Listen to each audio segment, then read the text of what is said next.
ಕೇಂದ್ರ ಸರ್ಕಾರ ಮತ್ತೆ ತೈಲ ದರ ಏರಿಕೆ ಮಾಡಿದೆ. ಪೆಟ್ರೋಲ್ ಡೀಸೆಲ್ ದರವನ್ನು ತಲಾ 90 ಪೈಸೆ ಏರಿಕೆ ಮಾಡಿದ್ದು ಮಧ್ಯಪ್ರಾಚ್ಯದಲ್ಲಿ ಉದ್ವಿಗ್ನ ಪರಿಸ್ಥಿತಿಯ ಹಿನ್ನೆಲೆ ತೈಲ ಪೂರೈಕೆಯಲ್ಲಿ ವ್ಯತ್ಯಯ ಉಂಟಾಗಿದ್ದರಿಂದ ಕೇಂದ್ರ ಸರ್ಕಾರ ತೈಲ ದರ ಹೆಚ್ಚಳ ಮಾಡಿದೆ.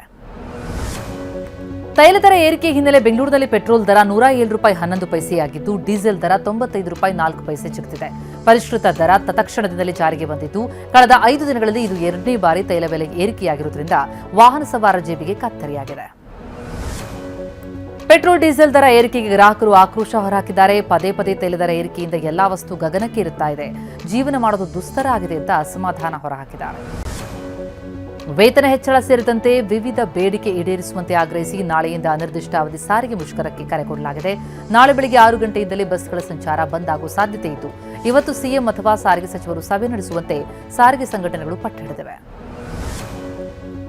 ವೇತನ ಪರಿಷ್ಕರಣೆ ಸಾರಿಗೆ ನೌಕರರ ಪ್ರಮುಖ ಬೇಡಿಕೆ. 2024 ಏಪ್ರಿಲ್ನಿಂದ %25 ವೇತನ ಪರಿಷ್ಕರಣೆ, 38 ತಿಂಗಳ ವೇತನ ಹಿಂಬಾಕಿ ನೀಡಬೇಕು ಅನ್ನೋದು ಸಾರಿಗೆ ನೌಕರರ ಪ್ರಮುಖ ಬೇಡಿಕೆ.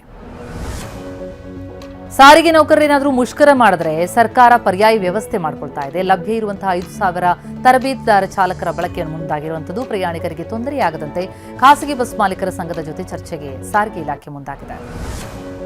ಬೆಂಗಳೂರಿನಲ್ಲಿ ಸುರಿದಂತಹ ಮಳೆಯಿಂದ HBR ಲೇಔಟ್ನಲ್ಲಿ ರಸ್ತೆಗಳು ಜಲಾವೃತವಾದವು. ಇದರಿಂದಾಗಿ ಸ್ಥಳೀಯರು ಪರದಾಡಿದ್ದಾರೆ. ಹೊರಮಾವು ಬಳಿಯ SLV ವಜ್ರ ಅಪಾರ್ಟ್ಮೆಂಟ್ನಲ್ಲಿ ಬೆಲೆಬಾಳೋ ಕಾರುಗಳು ಮುಳುಗಿದ್ದು ತುರ್ತು ಸೇವೆ ಇಲ್ಲದೆ ನಿವಾಸಿಗಳು ಸಂಕಷ್ಟಕ್ಕೆ ಸಿಲುಕಿದರು. ಗದಗದಲ್ಲಿ ಮಳೆಗಾಳಿಗೆ ಮನೆ ಶೀಟು ಹಾರಿ ಹೋಯಿತು. ಗಂಗಿಮಡಿ ಬಡಾವಣೆಯಲ್ಲಿ 30ಕ್ಕೂ ಹೆಚ್ಚು ಶೆಡ್ನ ಶೀಟ್ಗಳು ಹಾರಿ ಹೋಗಿದ್ದು ಅದೃಷ್ಟವಶಾತ್ ತಾಯಿ, ಗರ್ಭಿಣಿ, ಮೊಮ್ಮಕ್ಕಳು ಬಚಾವಾಗಿದ್ದಾರೆ. ಮುಂಗಾರು ಪೂರ್ವ ಮಳೆ ಚಾಮರಾಜನಗರದ ರೈತನ ಬದುಕನ್ನ ಬೀದಿ ಪಾಲಿಗೆ ಮಾಡಿದೆ. ನಿನ್ನೆ ಸಂಜೆ ಸುರಿದಂತಹ ಭಾರೀ ಮಳೆಗೆ ಗುಂಡ್ಲಪೇಟೆ ತಾಲೂಕಿನ ಭೀಮನವೀಡು ಗ್ರಾಮದಲ್ಲಿ ಬೆಳ್ಳುಳ್ಳಿ, ಈರುಳ್ಳಿ, ಅರಿಶಿಣ ಬೆಳೆ ನಾಶ ಆಗಿದೆ. ರಾಜ್ಯದಲ್ಲಿ ಕಾಂಗ್ರೆಸ್ ಸರ್ಕಾರ ಅಧಿಕಾರಕ್ಕೆ ಬಂದು 3 ವರ್ಷ ಪೂರೈಸಲಿದೆ. ಈ ಹಿನ್ನೆಲೆಯಲ್ಲಿ ತುಮಕೂರಿನಲ್ಲಿ ಇವತ್ತು ಸಾಧನಾ ಸಮಾವೇಶ. ಕಾರ್ಯಕ್ರಮದಲ್ಲಿ ತುಮಕೂರು ಜಿಲ್ಲೆಯ 1,52,000 ಜನರಿಗೆ ಹಕ್ಕುಪತ್ರ ನೀಡಲಾಗುತ್ತೆ. ಸರ್ಕಾರದ ಸಾಧನಾ ಸಮಾವೇಶದ ನಡುವೆ ಡಿಸಿಎಂ ಡಿಕೆ ಶಿವಕುಮಾರ್ ತಿರುಪತಿ ತಿಮ್ಮಪ್ಪನ ದರ್ಶನ ಪಡೆದಿದ್ದಾರೆ. ನಾಯಕತ್ವ ಬದಲಾವಣೆ ಚರ್ಚೆಯ ನಡುವೆಯೇ ದೇವರ ದರ್ಶನ ಪಡೆದಿದ್ದು ಪತ್ನಿ ಉಷಾ ಡಿಕೆ ಶಿವಕುಮಾರ್ಗೆ ಸಾಥ್ ಕೊಟ್ಟರು. ಕೊಲೆ ಪ್ರಕರಣದಲ್ಲಿ ಜೈಲು ಸೇರಿರುವ ನಟ ದರ್ಶನ್ ವಿವಾಹ ಬಂಧನಕ್ಕೊಳಗಾಗಿ 23 ವರ್ಷ. ಈ ಹಿನ್ನೆಲೆಯಲ್ಲಿ ಪತ್ನಿ ವಿಜಯಲಕ್ಷ್ಮಿ ಸಾಮಾಜಿಕ ಜಾಲತಾಣದಲ್ಲಿ ಪೋಸ್ಟ್ ಹಾಕಿದ್ದಾರೆ. ಪ್ರಪಂಚ ನಿನ್ನ ವಿರುದ್ಧ ನಿಂತರೂ ನಾನು ನಿನ್ನ ಜೊತೆ ನಿಲ್ತೀನಿ ಅಂತ ಬರ್ಕೊಂಡಿದ್ದಾರೆ. ಪರಪ್ಪನ ಅಗ್ರಹಾರ ಜೈಲಿನಲ್ಲಿ ಹೆಂಡತಿ ಮಗನ ಸಂದರ್ಶನಕ್ಕೆ ಅನುಮತಿ ಕೊಡಲಾಗಿದೆ. ಇವತ್ತು ಮಧ್ಯಾಹ್ನ 3 ಗಂಟೆ ಭೇಟಿಗೆ ಅವಕಾಶ ಕಲ್ಪಿಸಲಾಗಿದೆ. ಚಾಮರಾಜನಗರ ಜಿಲ್ಲೆಯಲ್ಲಿ ಮತ್ತೆ ಕಾಡಾನೆಗಳ ಉಪಟಳ. ಗೋಪಾಲಪುರ ಗ್ರಾಮದಲ್ಲಿ ತಡರಾತ್ರಿ ಜಮೀನಿಗೆ ನುಗ್ಗಿ ಬಾಳೆ, ಮುಸುಕಿನ ಜೋಳದ ಫಸಲು ನಾಶ ಮಾಡಿದೆ. ಎಕರೆಗಟ್ಟಲೆ ಬೆಳೆದಿದ್ದ ಫಸಲನ್ನ ಗಜಪಡೆ ತಿಂದು ತೇಗಿದೆ.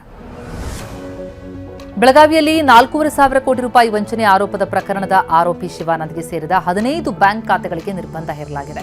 ಬ್ಯಾಂಕ್ ಅಕೌಂಟ್ ಹಣ ವರ್ಗಾವಣೆ ಜಾಡು ಹಿಡಿದು ತನಿಖೆ ನಡೆಸ್ತಾ ಇರುವ ಸಿಐಡಿ ಬ್ಯಾಂಕ್ ಅಧಿಕಾರಿಗಳ ಮೇಲೂ ಅನುಮಾನ ವ್ಯಕ್ತಪಡಿಸಿದೆ.